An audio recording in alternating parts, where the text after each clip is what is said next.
आपसे गुजारिश है कि मुझे एक दिन की छुट्टी दे तो आइंद नुमाइश होंगी। अरे अल्लाह, नुमाइश नहीं नवाजिश है वो। बैठ जाओ। ये देखो आपका नमूना। आपको ना इसकी तालीम की फिक्र है और ना ही तरबियत की। जब देखो तब आप इसको लेकर अपने मायके चले जाती हो। अगर दूर के रिश्तेदार की शादी, आप इसे लेकर चले जाओ। बाबा अखबार पर बैठकर कुर्सी पर रहे हैं। बच्चा अंगूठे पर लेटकर झूला चूस रहा है। अरे नालायक, मैंने पहले ही कहा था, पहले अच्छी तरह पढ़ लो फिर सुनाना। नालायक क्यों बोल रहे हो? मैं तो बहुत होशियार और ज़हीन हूँ। कहाँ है वो चुड़ैल जो मेरी मासूम सी बच्ची को गालियाँ दे रही है? आप कौन है? मैं शबनम की माँ हूँ। तूने मेरी बच्ची को डांटा और इसकी बेइज्जती की। नहीं बहन, ऐसी कोई बात नहीं है। अच्छा तो ला कुरान और कसम खा के तुमने कुछ नहीं बोला। मेरी बच्ची मासूम है, वो कभी झूठ नहीं बोलती। अरे बहन के तुम पागल हो? मैं को बोलती पागल? तू पागल, तेरा खानदान पागल, तेरा स्कूल पागल। अब बताती तेरे को। बहन ये तुम क्या कर रही हो? इतनी सी बात पर अपने ही बच्चे के उस्ताद पर हाथ उठाने को तैयार हो गई। क्या तुम्हें जरा भी शर्म नहीं आती? और ये क्या कह रही थी तुम? कुरान लाओ और कसम खाओ। अरे बहन जरा सोचो तो सही, कुरान तो अल्लाह ताला का मुकद्दस कलाम है। क्या ये इसलिए नाजिल हुआ है कि हम अपनी छोटी से छोटी बात पर कुरान लाए और कसम खाए? कुरान तो वो किताब है जो इंसान को अंधेरे से निकाल कर रोशनी की तरफ ले जाती है। अस्सलामुअलैकुम बाजी। अस्सलामुअलैकुम बाजी। वालेकुम अस्सलाम। बच्चों बैठ जाओ। मसीरा तुम सबक पढ़ो। आ ला ताला ला, आम ला दो, ताला ला दो। अस्सलामुअलैकुम बाजी। वालेकुम अस्सलाम। आपने बुलाया था? जी हाँ, आपकी बेटी नमीरा के बारे में बात करनी थी। हमारी बच्ची कैसा पढ़ती है आप खुद देख लीजिए। नमीरा तुम किताब पढ़ो। अस्सलामुअलैकुम बदबख्त मोहतरमा वादी साहिबा। बेटा बदबख्त नहीं, बखिदमत है वो। उम्मीद के बेगैरत होंगे। बेगैरत नहीं, बखैरियत कहते हैं उसे। अर्ज तहरीर ये है, मैं अपने मामू के घर गई थी। वहाँ देखा कि दरख्तों पर इंजीनियर लटक रहे थे। अरे मेरी माँ, इंजीनियर नहीं अंजीर होता है। पता नहीं कैसी फुप्पू नदी वाली रोटी खाने से मेरी तबीयत खराब हो गई। उसे फुप्पू नदी नहीं, फुप्पूंदी कहते हैं, फुप्पूंदी। आपसे गुजारिश है कि मुझे एक दिन की छुट्टी दे तो आइंद नुमाइश होंगी। अरे अल्लाह, नुमाइश नहीं नवाजिश है वो। बैठ जाओ। ये देखो आपका नमूना। आपको ना इसकी तालीम की फिक्र है और ना ही तरबियत की। जब देखो तब आप इसको लेकर अपने मायके चले जाती हो। अगर दूर के रिश्तेदार की शादी, आप इसे लेकर चले जाती। अगर घर में कोई प्रोग्राम, किसी का रस्म, आपकी बेटी कई कई दिन स्कूल नहीं आती। अगर ऐसा ही हाल रहा तो इसका हाल बदहाल हो जाएगा और ना इसको पढ़ना आएगा और ना ही लिखना आएगा। आप बैठ जाओ। चलो बच्चों, आज हम उर्दू पढ़ेंगे। सब अपनी अपनी किताबें निकालो। मैं पढ़ती एक लाइन पढ़ो ना। बाबा बाबा कुर्सी पर बैठकर अखबार पढ़ रहे हैं। अखबार पढ़ रहे हैं। बच्चा झूले में लेटकर अंगूठा चूस रहा है। बाजी मुझे याद हो गया। नहीं बेटा, पहले अच्छी तरह पढ़ लो फिर सुनाना। नहीं बाजी, मुझे पक्का पानी याद हो गया। चलो सुनाओ। बाबा अखबार पर बैठकर कुर्सी पर रहे हैं।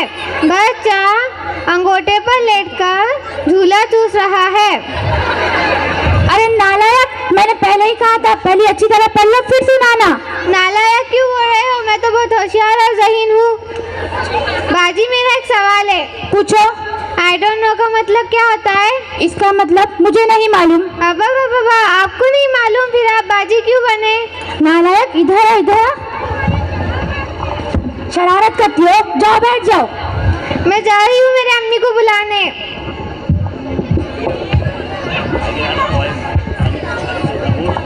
अम्मी बाजी बाजी ने मुझे बहुत मारे, नालायक कहा, हमारे खानदान को गालियाँ दिए, मुझे मोटी कहा और आपको मोटी कहा। क्या शबनम? हाँ अम्मी। चल मेरे साथ, बताती हूँ तुम्हारी बाजी को। कहाँ है वो चुड़ैल जो मेरी मासूम सी बच्ची को गालियाँ दे रही है? आप कौन है?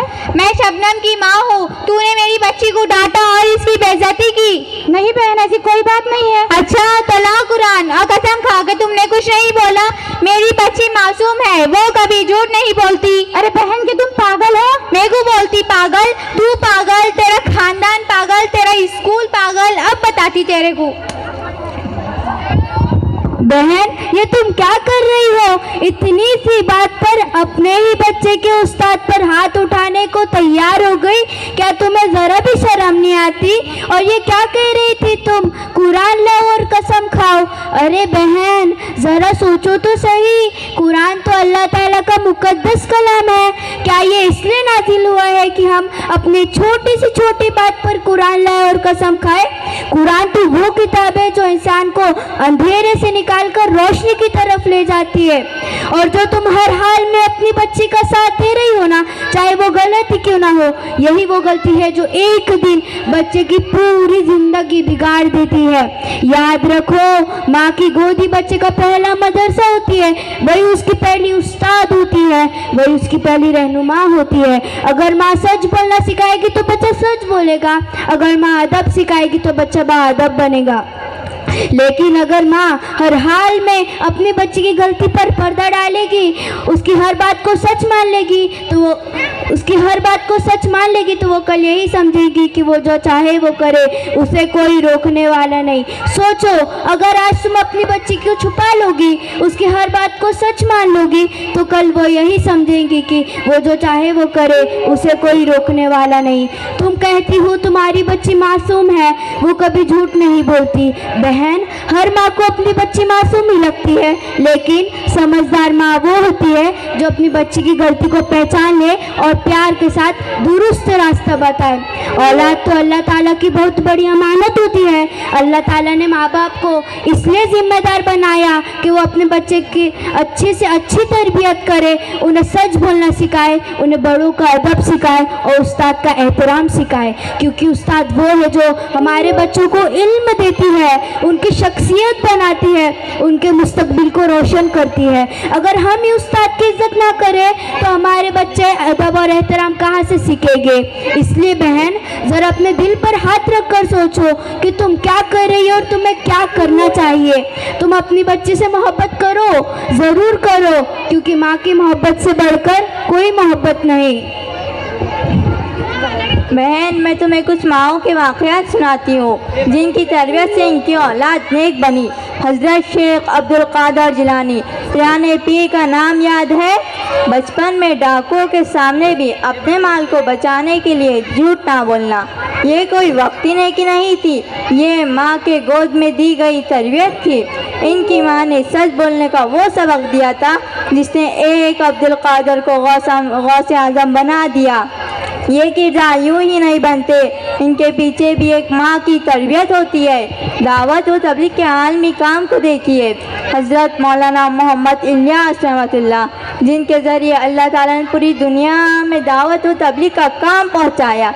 ज़ाहिर में ये एक जमात है, एक नज़्म है, एक तहरीक है, मगर इसके पीछे भी एक माँ का दर्द, एक माँ की कुर्बानी और एक माँ की दुआएं शामिल है। दावत व तबलीग की तारीख भी हमें यही सबक देती है। एक माँ ऐसी होनी चाहिए।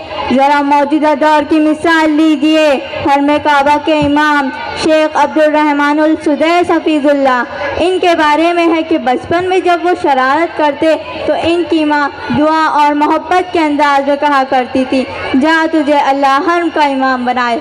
ये जुमला माँ की ज़ुबान से निकला मगर दुआ बनकर आसमानों तक जा पहुँचा। आज वही बच्चा हरम का इमाम है। दुनिया के करोड़ों लोगों के दिल इसकी आवाज़ से जुड़े हुए हैं। ये भी कोई इत्तेफाक नहीं था। इसके पीछे भी वही राज है। एक माँ होनी चाहिए। हम कहते हैं कि हमें बेहतर नस्ल चाहिए, हमें उल्मा चाहिए, हमें दाई चाहिए, हमें मुसल्ला चाहिए, मगर हम भूल जाते हैं कि नस्लें सिर्फ इदारों से नहीं बनती, असल नस्ल माँ की गोद में बनती है। अगर हम चाहते हैं पीर जुल्फ़िकार जैसे लोग पैदा हो, इमाम बुखारी जैसे मुहक्किक आए, अली मियाँ जैसे मुफक्किर पैदा हो, मौलाना इलियास जैसे दाई उठे और सुजैद जैसे इमाम सामने आए, तो हमें ऐसी माँ बनना होगा जिनकी कोख से ऐसे लोग पैदा हो। बहन, मुझे माफ़ करना, मेरी समझ में आ गया कि माँ की एक कोशिश से ही बच्चा एक अच्छा और एक नेक इंसान बन सकता है। माँ अगर चाहे तो अपनी औलाद को वली बना सकती है, और माँ अगर चाहे तो अपनी औलाद को दुनिया का गलीज़ व तरीन इंसान बना सकती है। इंशाअल्लाह आज के बाद मैं कभी भी अपनी औलाद का गलत सपोर्ट नहीं करूँगी और इसको एक अच्छा और नेक इंसान बनाने की कोशिश करूँगी। माशाल्लाह, ये बच्चियाँ बड़े अच्छे अंदाज में इन्होंने अपना मकालमा पेश किया। अभी आपने ये जो मकालमा समात फरमाया, मकतब में जो बच्चे आते हैं वो बच्चों के आपस में झगड़े होना, किसी की चप्पल गुम हो जाना, या फिर उस्ताद का बच्चों को थोड़ा बहुत मार देना या डांट देना, ये मकतब में होता रहता है। मकतब में अगर इन छोटी छोटी बातों को अगर वालिदैन सरपरस्त बड़ा इशू बनाएंगे तो बच्चे की आखिरत का नुकसान इसमें होगा, क्योंकि जब बच्चा मदरसा या मकतब तब्दील करता है तो नए मकतब में एडजस्ट होने के लिए उसको बड़ा वक्त दरकार होता है। या फिर कुछ बच्चे ऐसे होते हैं मकतब में छोटी सी गलती के बाद या फिर छोटी सी लड़ाई झगड़े के बाद मकतब छोड़ देते हैं, जिसकी वजह से उसका नाज़िरा कुरान तकमील नहीं हो पाता और वो हमेशा हमेशा अनपढ़ रहता है और कुरान अपना मुकम्मल नहीं कर पाता। अभी बहुत से हमारे इस मजलिस में भी ऐसे लोग होंगे जो किसी वजह से उन्होंने अपनी पढ़ाई नहीं की, लेकिन आज की उम्र में वो अफसोस करते हैं कि काश हम कुछ ना कुछ पढ़ लेते।